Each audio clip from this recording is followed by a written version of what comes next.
আমাদের এখানে অভিনয় করে রাহুল অরুণোদয় ব্যানার্জি, হ্যাঁ মনে আছে অভিনেতা? সে হচ্ছে আর্জেন্টিনার সাপোর্টার। আচ্ছা কাতার ওয়ার্ল্ড কাপে ঘটনা। আমি ওই একই দিনে পড়েছিল ব্রাজিল ম্যাচ, একই দিনে পর্তুগাল ম্যাচ।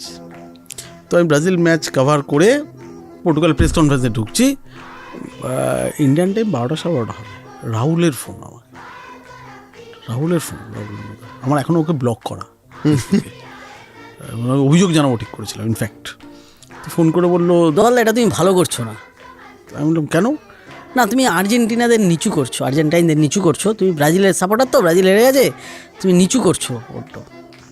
তো আমি বললাম ভাই আমি ক্রিশ্চিয়ানোর প্রেস কনফারেন্সে ঢুকছি, তো এই কথাগুলো পরে বলি না, তো আমি ছেড়ে দেবো না, ফেসবুকে আমি তোমার নামে যা পারবো লিখবো। না, তুমি যাও না। বলে আমি দেখলাম 2 মিনিটের মধ্যে আমি রাহুল অরুণোদয় ব্যানার্জি খুললাম ফেসবুকে, দেখলাম আমার বিশাল একটা হ্যাজ নামিয়ে দিয়েছে।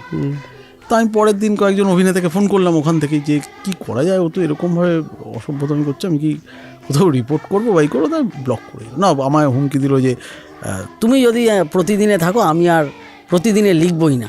আমি এর উত্তর কী দেবো। আমি পরের দিন ওকে ব্লক করে দিয়েছিলাম।